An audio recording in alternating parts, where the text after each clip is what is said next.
निधि Salaria blessing team Delhi से रेवती देवी जी द्वारा लिखित असेंशन ऑडियो 6 में आपको आगे बताऊंगी कि जब हम ध्यान करते हुए संकल्प लेते हैं, हमें परिणाम की इच्छा नहीं करनी चाहिए। हमें कोई एजेंडा नहीं रखना है। एजेंडा रखने से विपरीत तरफ की ऊर्जा बढ़ती है। जैसे हम अंधेरे में एजेंडा रखेंगे तो उजाले की ऊर्जा बढ़ेगी, और यदि उजाले में एजेंडा रखेंगे तो अंधेरे की।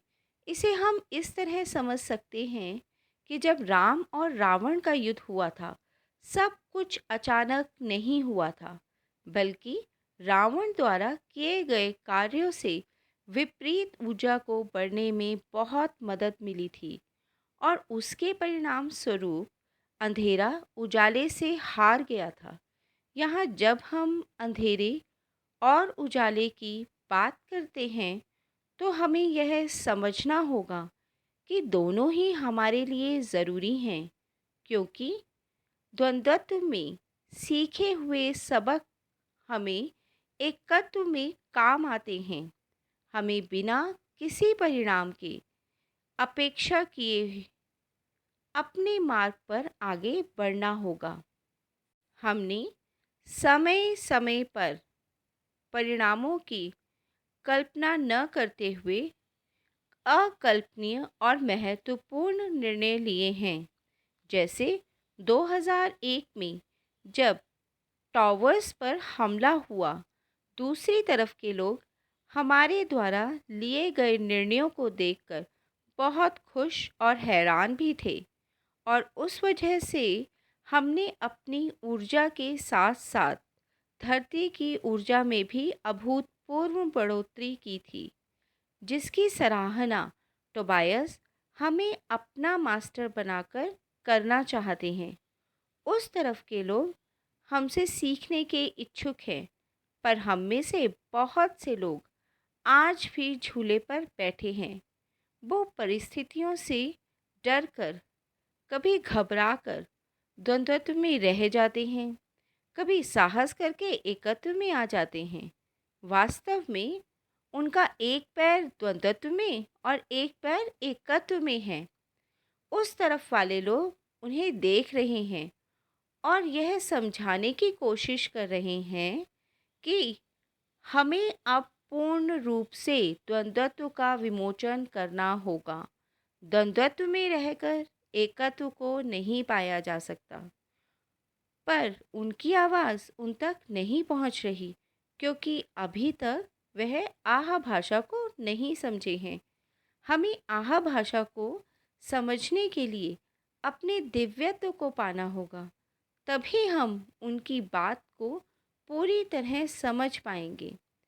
जब हम कहते हैं कि अपने दिव्यत्व को पाने के बाद सब कुछ बदल जाएगा, तो इसका अर्थ यह नहीं कि मानव जीवन में या धरती पर कठिनाइयाँ नहीं आएंगी, पर इस बार हमारा देखने का तरीका भिन्न होगा।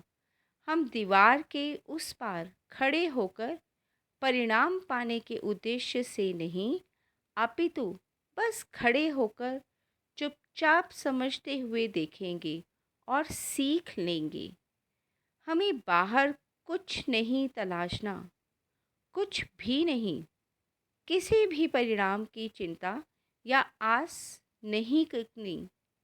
सब कुछ हमारे भीतर ही है, और खुद को अब अंदर से झांकने का, समझने का, गहराई में उतरने का समय आ चुका है। जब हम परिणाम की इच्छा रखते हैं, तो यह बिल्कुल वैसा ही है जैसे तेज बारिश में छाता लेकर निकलना।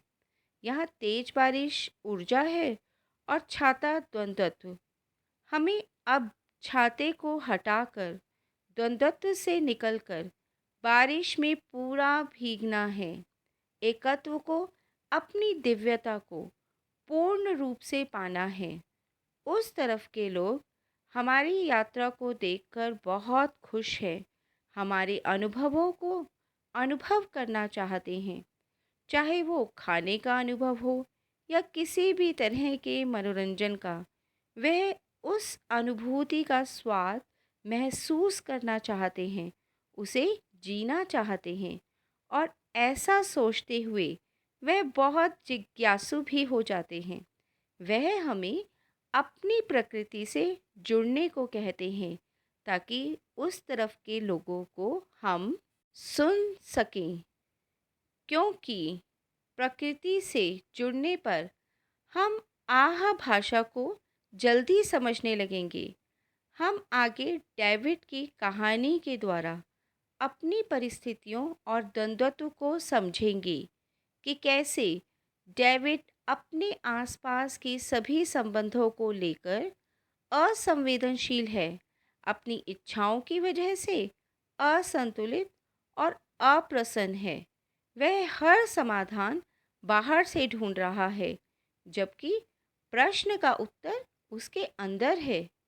आप उसकी कहानी को विस्तार पूर्वक पुस्तक में पढ़ेंगे और पाएंगे कि हम सब भी अभी तक यही करते आए हैं। हम में से बहुत से लोग डेविड की तरह हर मुश्किल की वजह दूसरों में देखते हैं। हम अपने पूर्वजों के समय से यही सब करते हुए आ रहे हैं। यह बिल्कुल वैसा ही है कि जब किसी बच्चे से उसके खिलौने ले लिए जाते हैं तो वह ज़ोर ज़ोर से रोने लगता है। उसे उन्हीं खिलौनों की आदत होती है और वह उन्हें किसी को भी नहीं देना चाहता। हम भी वैसे ही हैं, जिन्हें द्वंद्वत्व में रहने की इतनी आदत हो गई है कि एकत्व में आते हुए वापस द्वंद्वत्व में चले जाते हैं। हमें यह समझना होगा कि यह सब अब पुरानी बातें हैं। हमें आज नहीं तो कल एकत्व को पूर्ण रूप से अपनाना ही होगा। हमें यह भी समझना होगा कि एजेंडा हमारे परिणाम को सीमित कर देता है।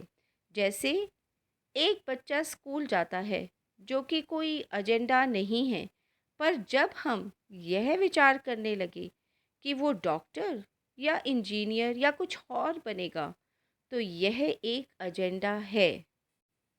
हम अपने एजेंडे से भविष्य में होने वाली संभावनाओं को अस्वीकार करते हैं। जब हमें हमारे अनुरूप परिणाम नहीं मिलते, तो हम मानसिक और शारीरिक रूप से असंतुलित हो जाते हैं और कई प्रकार की दवाइयाँ खाने लगते हैं। यह पूर्णतया गलत है, क्योंकि इससे हम अपनी ऊर्जा को शून्य कर देते हैं। हमें यह सब ध्यान के अनुशासन में रहते हुए बंद करना होगा। आप विस्तार से इस विषय को पुस्तक में पढ़ेंगे। हमें अब लक्ष्य निर्धारित नहीं करना। बिना लक्ष्य की कल्पना किए जब परिणाम मिलते हैं तो वह अकल्पनीय होते हैं। हमें अपने शारीरिक और मानसिक बदलावों को सहज रूप से स्वीकारते हुए आनंद में रहते हुए शांत रहना होगा। धन्यवाद।